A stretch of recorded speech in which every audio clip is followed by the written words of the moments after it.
of it. If you get on the website, there's a stock number on every one of these cars. You can see the undercarriage. I try to lift all the vehicles up so there's nothing to hide. You can see what the bottom looks like, and obviously all the top pictures. Underneath, blow it off.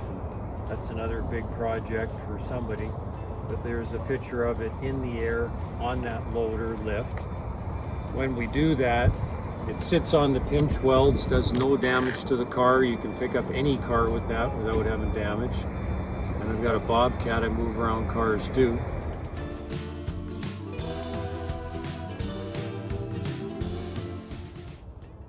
So here we have another 77. Dave's gonna give us a look around. Yeah, this is probably the next best thing, and in some cases some people would think even better. This one originated as a factory 4-speed. It was a 400 4-speed car. For whatever reason, it got converted to an automatic. And of course, this one being a hard top, then you've got the more structurally sound car. You don't have the Smokey and the Bandit car that everybody's walking over hot rocks to have. But this one here, it's the car. You know, you could LS it, it doesn't have the original motor anymore, and it's being an automatic, but it is a factory black 77 TA 400 4-speed hardtop car. So that makes it another rare car.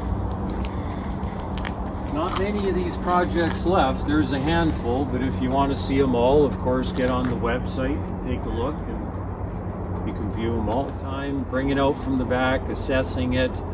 You know, does it have the original motor? Has it got a posi? Is the motor seized? Does it run? And most importantly, from sitting, is how bad is the undercarriage? Of course, you can buy parts, everything you need for these cars. And I talk as if it's easy. Nothing's easy, but I'm a licensed body man, professional restoration guy. It's what I've always done. Now I'm on a different plane, you could say. Now I'm just maintaining and more of the hobby, and the 10-12 guys I used to have working in the city, now we're just out here at the original yard, you know, so I don't offer any of that service anymore. But if you need advice or my opinion, I definitely, of course, know this pretty good. 42 years, started in my garage. Yeah, everybody thinks it's like a hand-me-down from your parents, but no.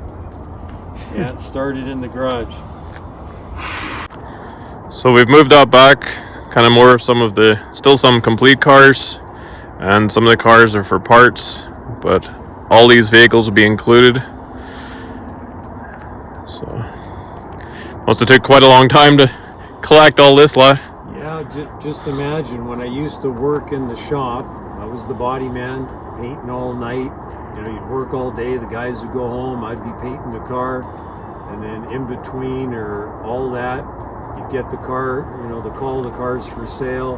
My old tow truck, sling truck, I'm driving out of town 2-3 hours, you know, getting the car in the evening, and that went on forever.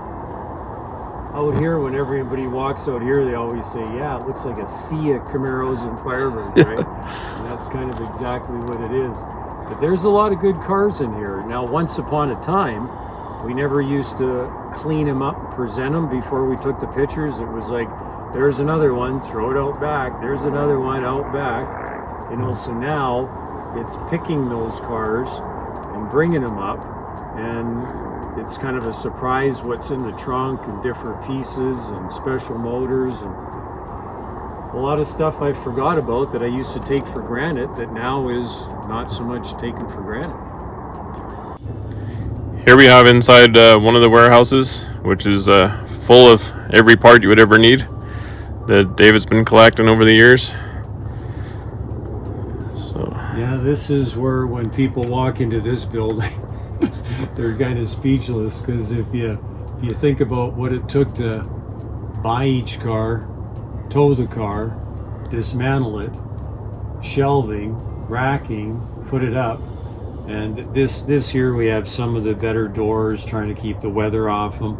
It's mainly an upholstery and trinket bay. This is a lot of seats, you know, down here, and taillights. Over this way, lots of interior trinkets. We try to keep everything grouped, so there's some odd pieces, you know, like beauty rings and doors and stuff, but mainly this one huge building is kind of 80% interior, you know, so, you know, from trim panels and latches, and there is taillights. There's taillights here. Taillights, beauty rings, and doors. Other than that, it's mostly interior.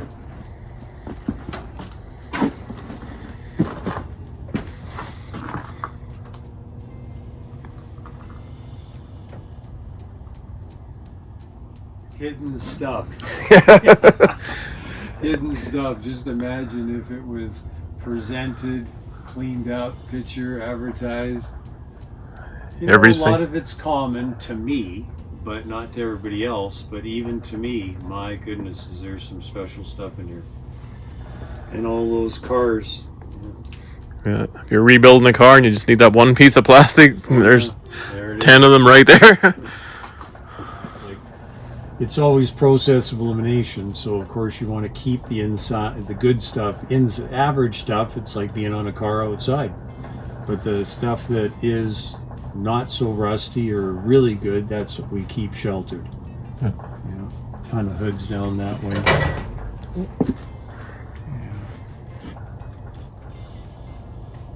I don't even know what the square footage of this building is.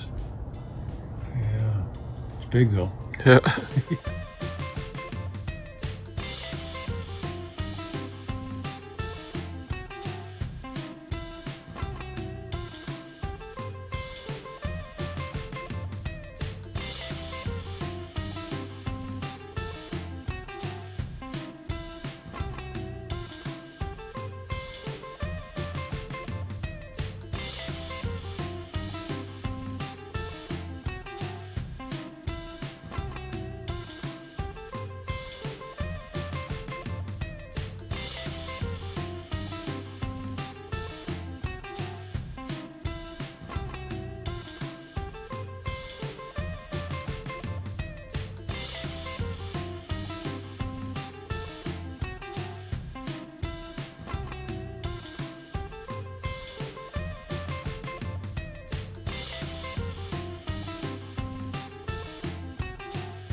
So yeah, if you want a complete project car, there's lots to choose from.